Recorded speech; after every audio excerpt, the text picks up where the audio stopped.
God, I'm swampy. Okay. Okay, this is Frankie. Hi, Frankie. Hi, Frankie. Frankie is going to help me read the questions. You guys wrote the questions? Yeah. Yes, okay. Some of them have names, some of them don't, so I'll call you out if your name's on it. Yes, okay. Start it off. Hope easy. this is interesting. What is your favorite thing about Boston? Ooh. That's a good first question, I guess. Okay, Boston, I love Fenway Park, to be honest. Shout out. He works at Fenway. and I know him. Huh? You're playing at Fenway. And I'm playing at Fenway, am I? MGM. Oh, MGM. Yeah. Okay, I am, yes. MGM. Yeah. I'll see you guys there. Yeah, Fenway Park is really sick. I love a hot dog. I like the river. And I like lobster rolls. Yes. And my sister goes to college here. Do any of you guys go to Northeastern? Yeah. Big, what's it called? Scavenger hunt. Go find my sister. Yeah. She kind of looks like her. She looks like me. Okay, what's your favorite kind of soup from Arlo? That's you. Hello, Arlo. My favorite kind of soup is... well, I love an Italian meatball. I also love a chicken noodle. I mean, like, you have to go for that. And I love pho.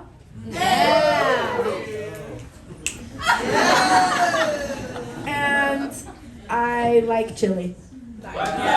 Which isn't really soup, but I don't know. Gave you a curveball. Okay, I love it. Yeah, chili is actually, that might be my favorite. Oh, this is a good one from John. What is the most important thing you learned while making Juno that helped you make big ideas? Great question, John. Thank you. Okay. I think the most important thing I learned is that I don't like singing in a vocal booth. And Juno, we were kind of like, we made Juno in COVID, and so we were in a lot of bedrooms, and we were almost forced to like record these songs in just these tiny little spaces where there wasn't even a vocal booth available.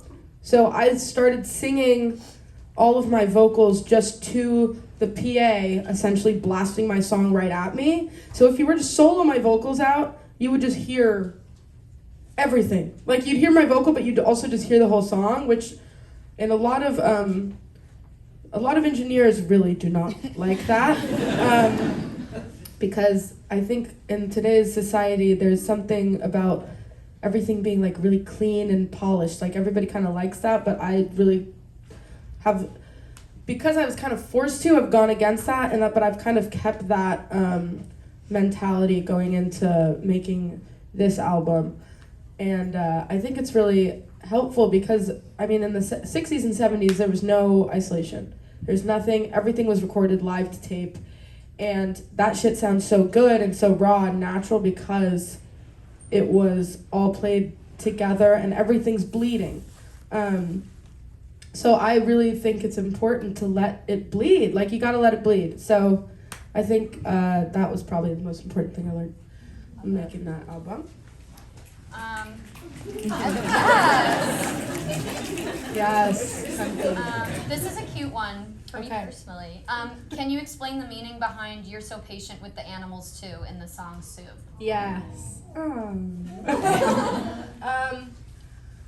I mean, essentially, I'm just like gassing up my partner because I'm like, damn, like, you are a patient person. Like, you are deeply nice. And I was like really touched by that quality in this person. And I think sometimes it's easy with a pet or an animal, if they're doing something very naughty, to get really frustrated. But at least for me, I like sometimes, you know, I don't have my patience is not what's the word? I don't have a lot of patience. I don't have a lot of patience. I'm working on it, but it's just a quality that I really admired in this person that I was with at the time. I think you can tell a lot by how someone treats animals. Like Yeah, animals. Person, Yes. Or just Totally. and other people. It says a lot, I think, about you. And I do treat animals very well. She does. I do. I love them. Okay, we're gonna take a left turn. What color would your tail be if you were a mermaid? Oh my God! I've never thought of that. Of the options. The option of it. Endless. Yeah. Oh my God. Knee jerk. What is it? Teal. Yeah. Classic. And you hate that color. Classic. No, I don't. Yes, you do. I hate it in my kitchen. Yeah. Okay. Yeah. Okay. Frankie's my TM, by the way, which means tour manager. So she tours with me everywhere. We just did the Olivia Rodrigo tour together. I don't know if any of you saw that. And also Daisy's on that tour too. Why are you hiding? But she plays with Olivia, not me. Oh. But I stole her for today. Okay. Which song from Big Ideas took the longest to write? Cherries and cream. Easy. Yeah, that song, I don't know if you've heard it. It is quite it's like a full journey, like a movie journey. I feel like when I listened to that song, or at least when I was making it and listening to it, I felt like I wanted to be completely transported into another world for a quick second.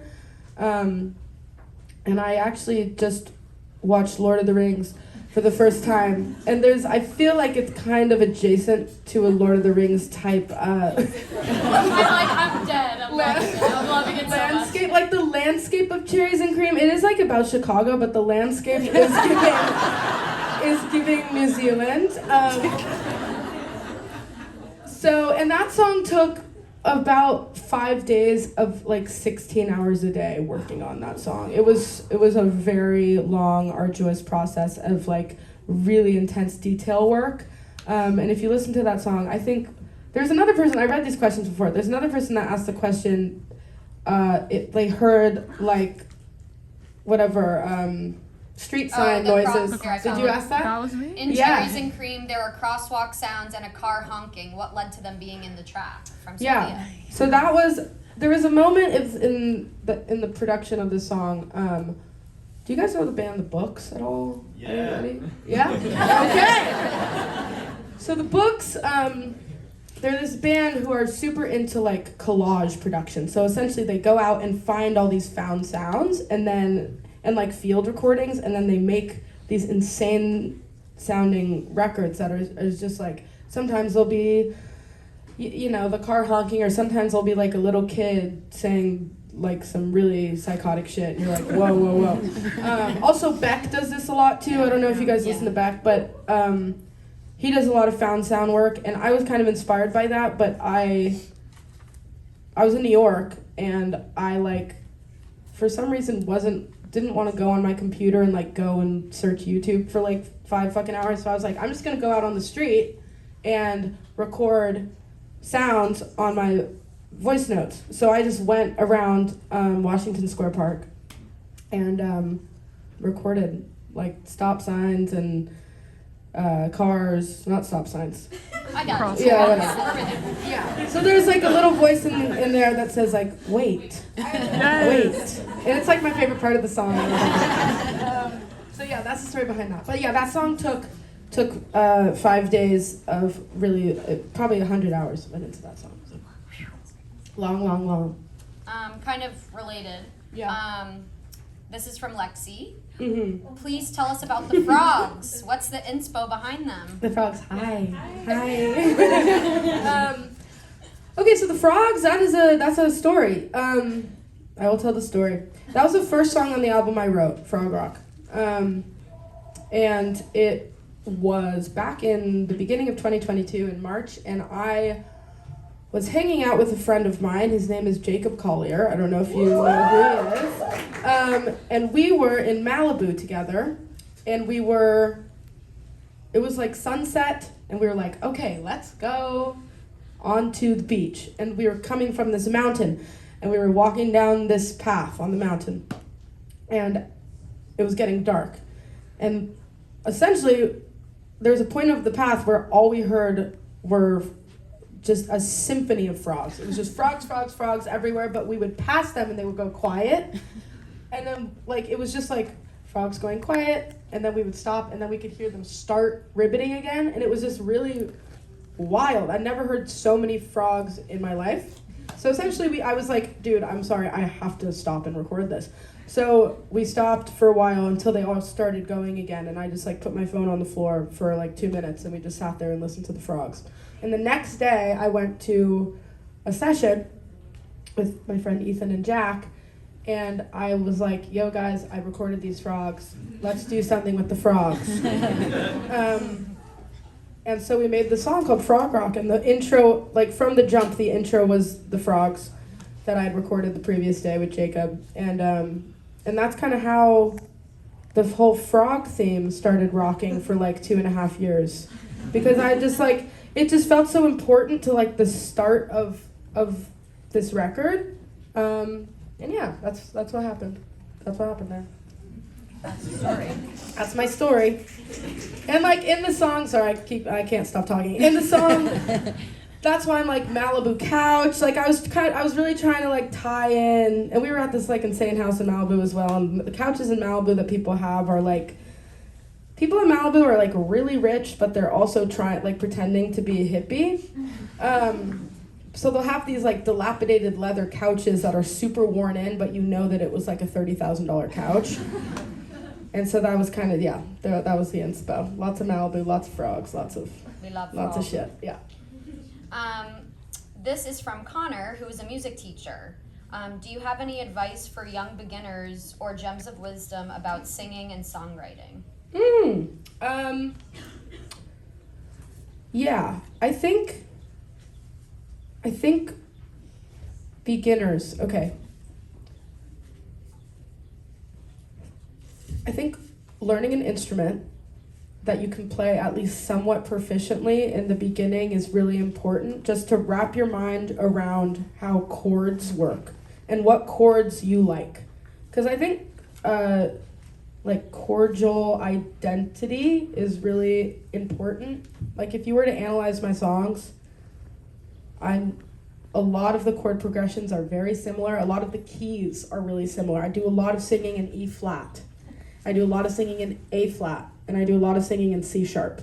And so all of those, I learned that I like those keys in the beginning by just playing around and playing with my own guitar and learning like where I liked my capo and all that shit. So I think that's actually a really important element of it, in finding your kind of sonic palette that you like. And then, I mean, the biggest advice that I would have is you have to tell the truth, and you have to speak about your life in a real way, because that is what will translate to people. The authenticity, at least in my experience, I think the authenticity of like telling my personal stories has been the biggest joy for me and like the biggest catharsis in songwriting. So I would say tell the truth, and kind of the rest will follow, but normally the truth is very interesting. So if you follow that, I think that's a good place to start.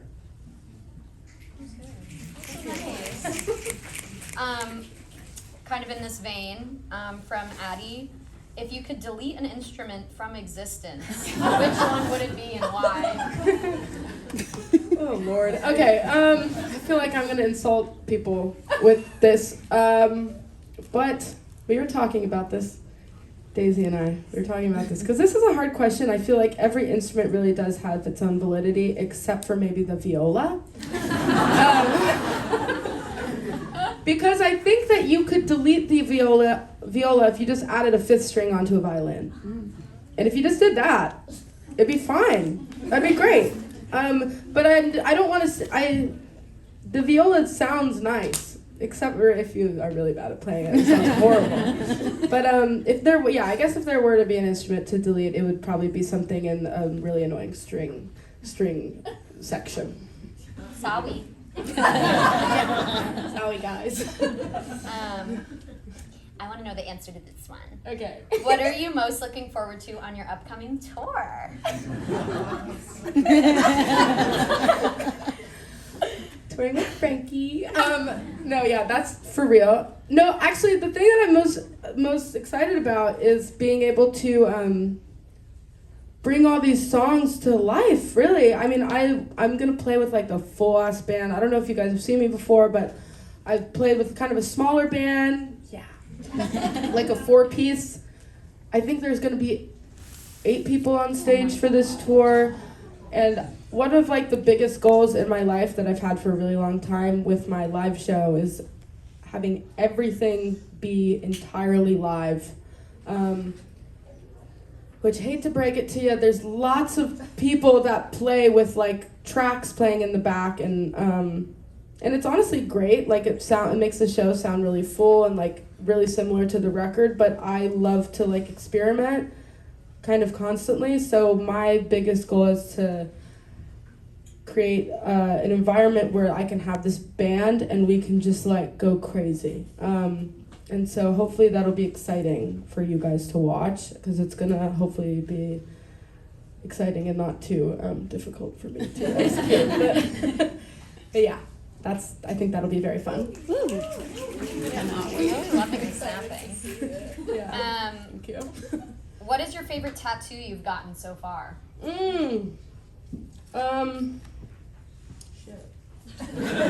I really like this baby that's sitting on the pot here. I feel very drawn to her.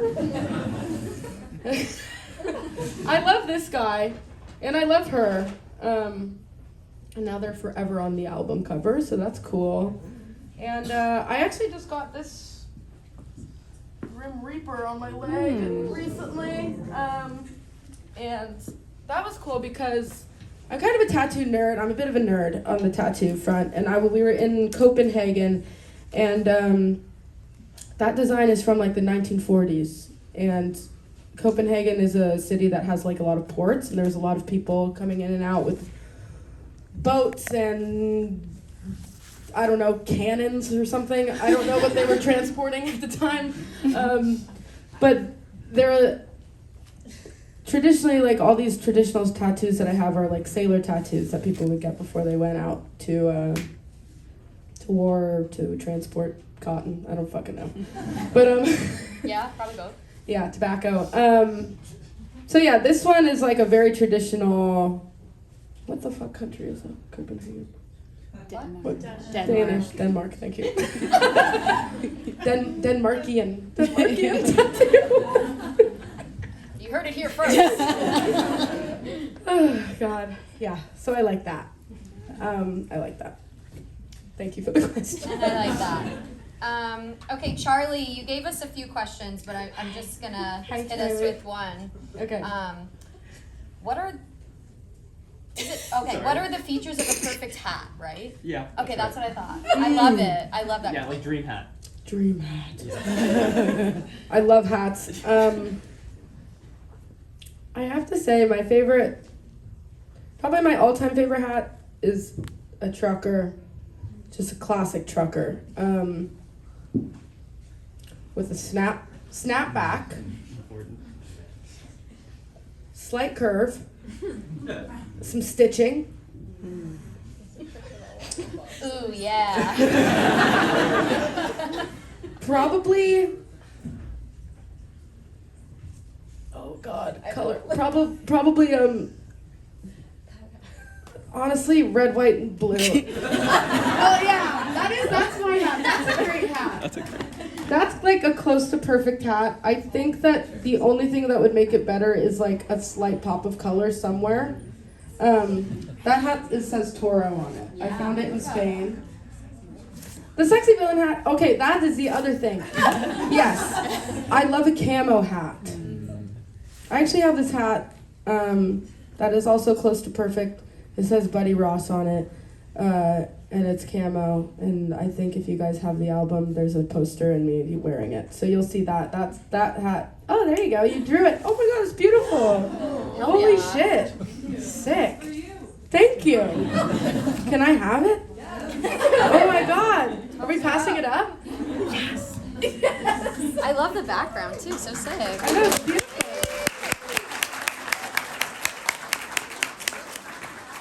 Oh my god.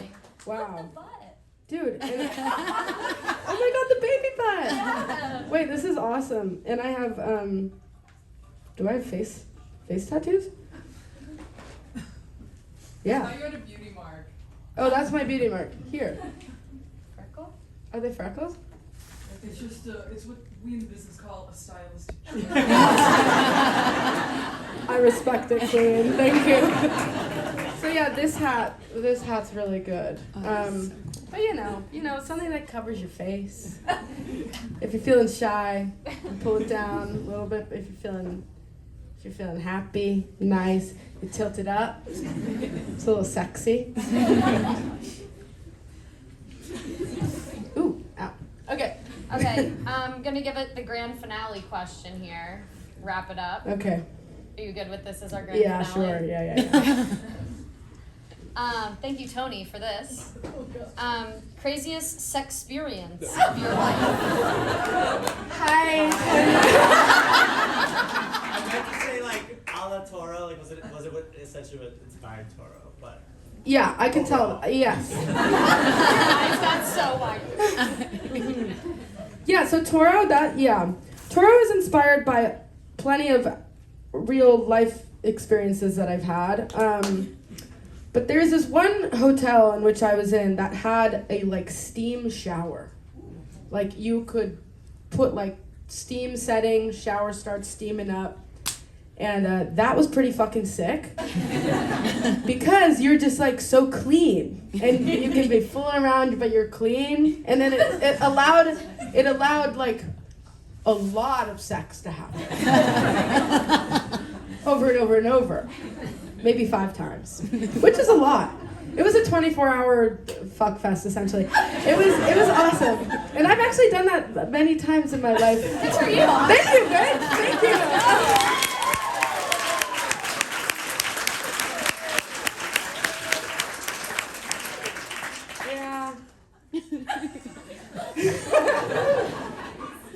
Yeah. Okay. Well, I can't go into that much detail. Yeah, people need to be protected. Yeah. But yeah, cool. Well, that's the finale. I'm Or should we- making sure I hit the.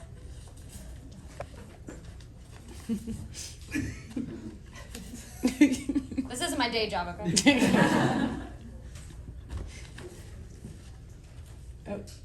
Like this one?